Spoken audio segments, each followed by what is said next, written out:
تاریخ بتلاتی ہے کہ جب کفار مکہ نے سید کونین صلی اللہ تعالیٰ علیہ وسلم پر مظالم کی انتہا کی، ظلم و ستم کے پہاڑ توڑے، حضور صلی اللہ تعالیٰ علیہ وسلم کو کبھی لہو لہان کیا گیا، کبھی آپ کو حالت نماز میں آپ کی پشت انور پر اونٹ کی اڈلی رکھ دی گئی، کبھی سرکار کائنات صلی اللہ علیہ وسلم کے لیے راہوں میں کانٹے بچھائے گئے، کبھی حضور صلی اللہ تعالیٰ علیہ وسلم پر کیچڑ ڈالی گئی، کبھی حضور صلی اللہ علیہ وسلم کو راستے میں ستایا گیا، کبھی حضور صلی اللہ علیہ وسلم کو طائف میں لہوحان کیا گیا۔ ایک بار کفار مکہ نے ایک مجلس منعقد کی، کس مجلس میں یہ قرار پایا تھا کہ آج رات ہم حضور صلی اللہ علیہ وسلم کو قتل کر دیں گے۔ کانفرنس برخاست ہوئی، اللہ کے نبی صلی اللہ علیہ وسلم کے قتل کا ارادہ کفار بنا چکے تھے۔ آج رات بستر نبوت پر نبی کونین صلی اللہ علیہ وسلم کو شہید کرنے کا منصوبہ بنایا جا چکا تھا۔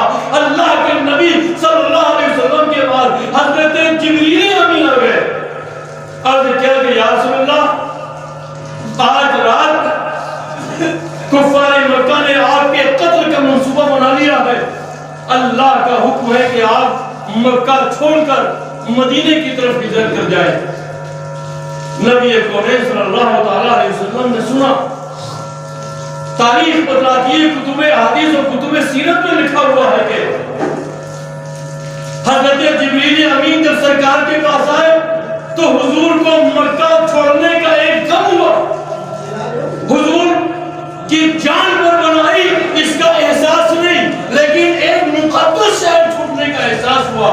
اللہ کے نبی صلی اللہ تعالیٰ علیہ وسلم بھری دوپہر میں عرب کی تپتی ہوئی دھوپ میں اپنے سر پر، اپنے سر انور پر ایک کپڑا رکھ کر حضرت عائشہ صدیقہ ام المومنین رضی اللہ عنہا فرماتی ہے کہ ہم اور میرے بابا حضرت ابوبکر صدیق اپنے گھر میں گفتگو کر رہے تھے کہ ہم نے دیکھا کہ سامنے سے حضرت نبی کونین صلی اللہ علیہ وسلم چلچلاتی ہوئی دھوپ میں اپنے سر انور پر ایک کپڑا رکھ کر آ رہے ہیں۔ ہم نے سوچا کہ آج حضور کا غیر متوقع آنا عجیب لگتا ہے، حضور کبھی بھری دوپہر میں ہمارے یہاں نہیں آئے تھے، آج سرکار کی تشریف آوری کا مطلب کیا ہوگا؟ حضرت ابوبکر صدیق کھڑے ہو جاتے ہیں، نبی کونین صلی اللہ علیہ وسلم کا خیر مقدم کرتے ہیں۔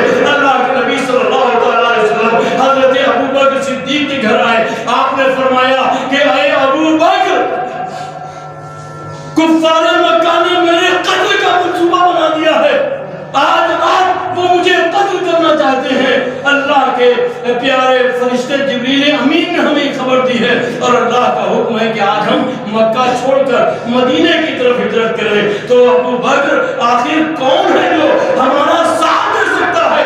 ابو بکر نے نہیں کہا کہ یا رسول اللہ فلاں کو بلا لیجیے، فلاں کو بلا لیجیے، تو سرکار نے کہا کہ ابو بکر ہمارے ساتھ ہو جاتا ہے۔ ابو بکر کہے آگے لبیک وسعدیک یا رسول اللہ، صدیق آپ کے ساتھ جانے کے تیار ہے۔ صدیق نے نہیں کہا،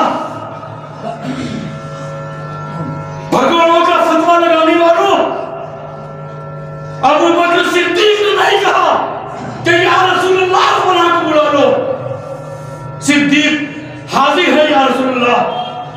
حضرت ابو بکر صدیق نے کہا یا رسول اللہ، صدیق حاضر ہے۔ اب جائے گا سے جائے گا،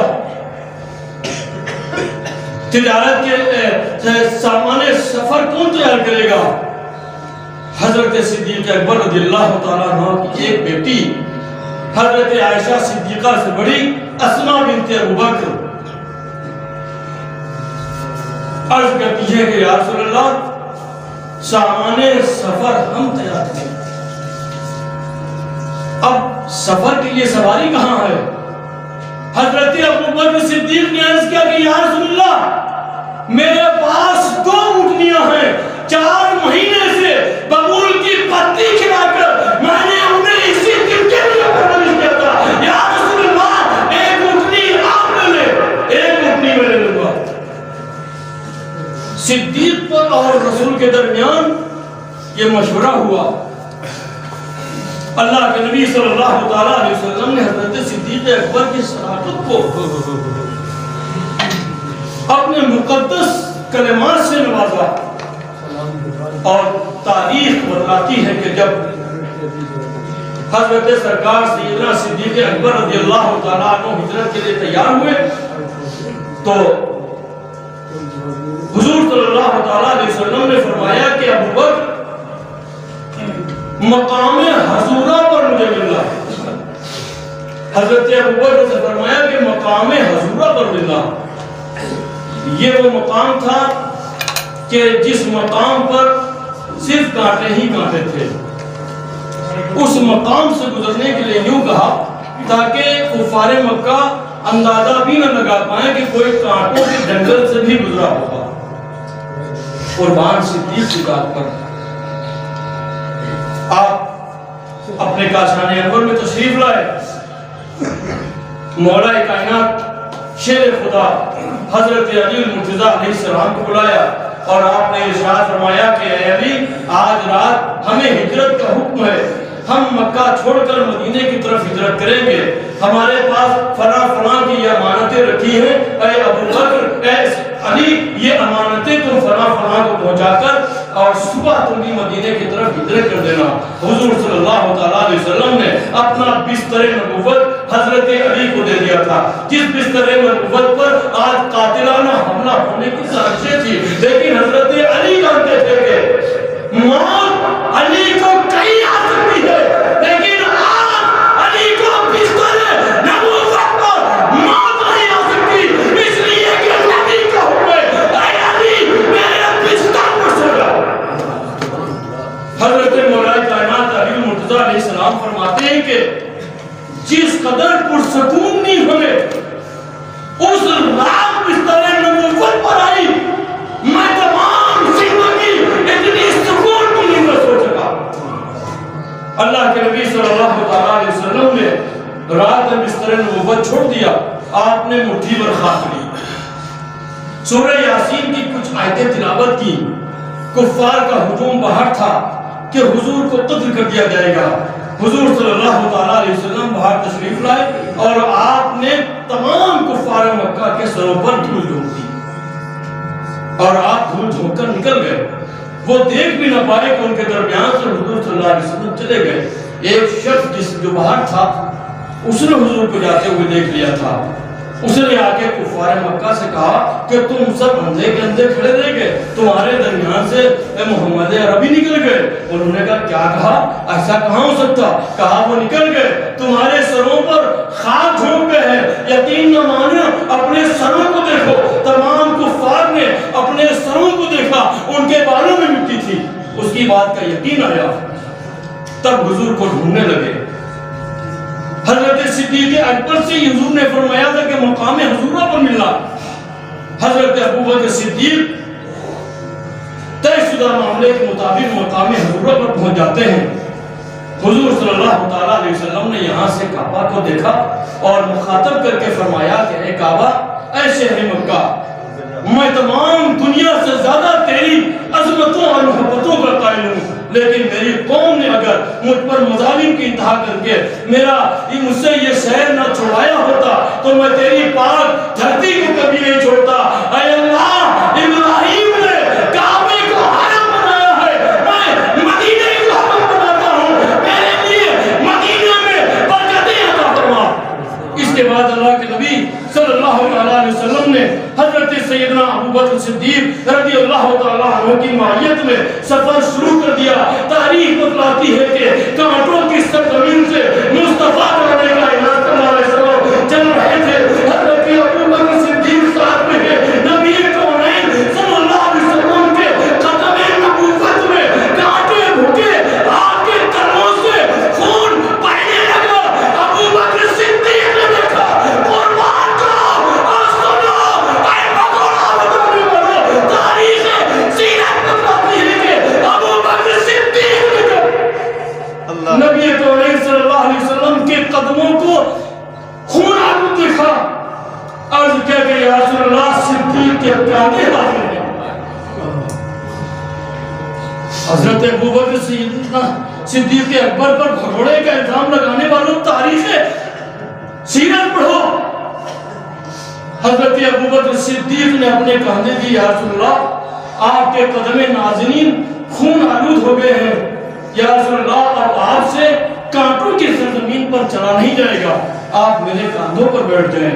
حضرت ابوبکر صدیق نے نبی کریم صلی اللہ علیہ وسلم کو اپنے کاندھوں پر بٹھایا اور خاردار زمین سے، پتھریلی نوکیلی زمین سے حضرت ابوبکر صدیق لہو لہان قدموں کے ساتھ چلتے رہے، لیکن نبی کونین کی ایک تکلیف کو صدیق برداشت نہیں کر سکتے تھے۔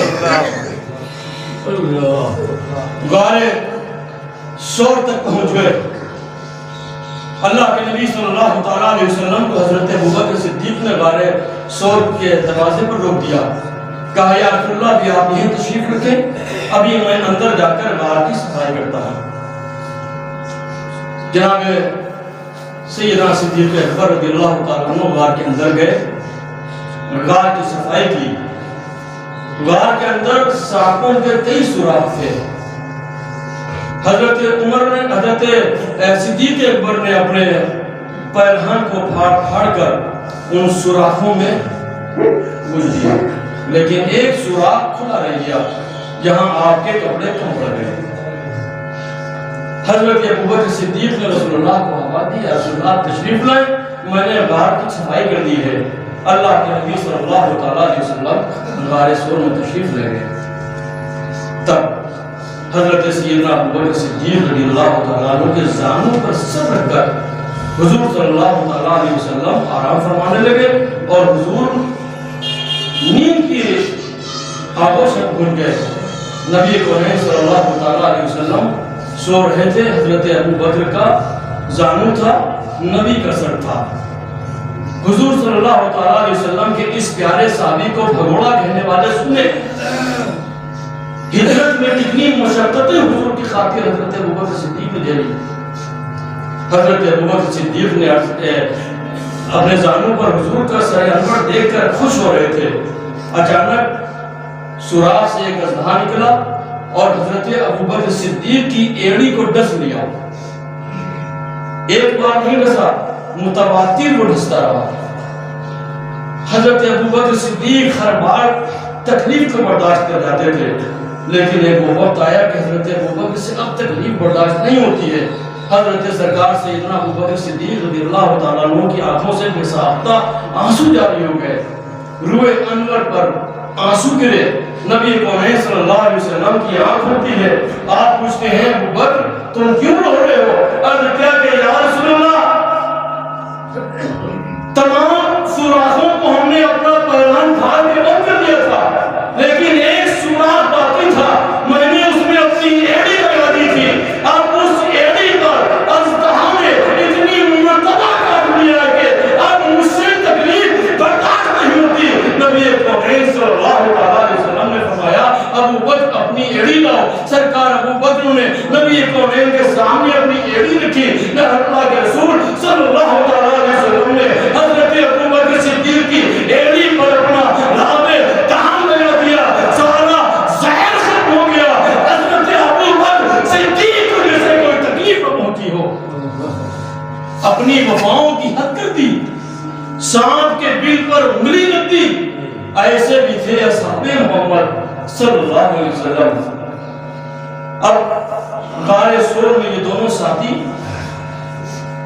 تھے کہ 3 دن 3 رات تک رہے۔ ان کے کھانے پینے کا انتظام کیسے ہوتا تھا، ان کی رکھوالی کون کرتا تھا؟ حضرت سیدنا ابوبکر صدیق رضی اللہ تعالیٰ عنہ کے بیٹے حضرت عبداللہ۔ یہ سچی بات ہے عزیزان ملت اسلامیہ، کوئی من گڑن باتیں نہیں ہیں۔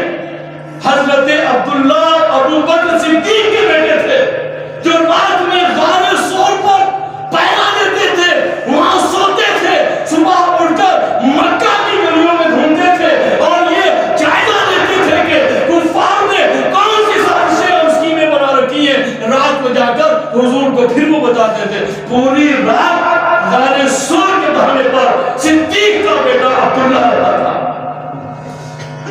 کیا اس حقیقت کو کوئی فراموش کر سکتا ہے؟ ان کے کھانے کا انتظام، کوئی ٹفن نہیں آتا تھا۔ حضرت ابوبکر صدیق نے اپنے غلام عامر بن فہرہ سے کہہ رکھا تھا کہ رات ہوتے ہوئے ساری بکریاں غار سور میں لے آنا. وہ حکم کی تعمیل کرتے ہوئے رات گئے، اپنی ساری بکریوں کو لے کر غار سور کے دہانے پر آتے تھے. تب ان بکریوں کا دودھ اللہ کے نبی صلی اللہ علیہ وسلم نوش فرماتے تھے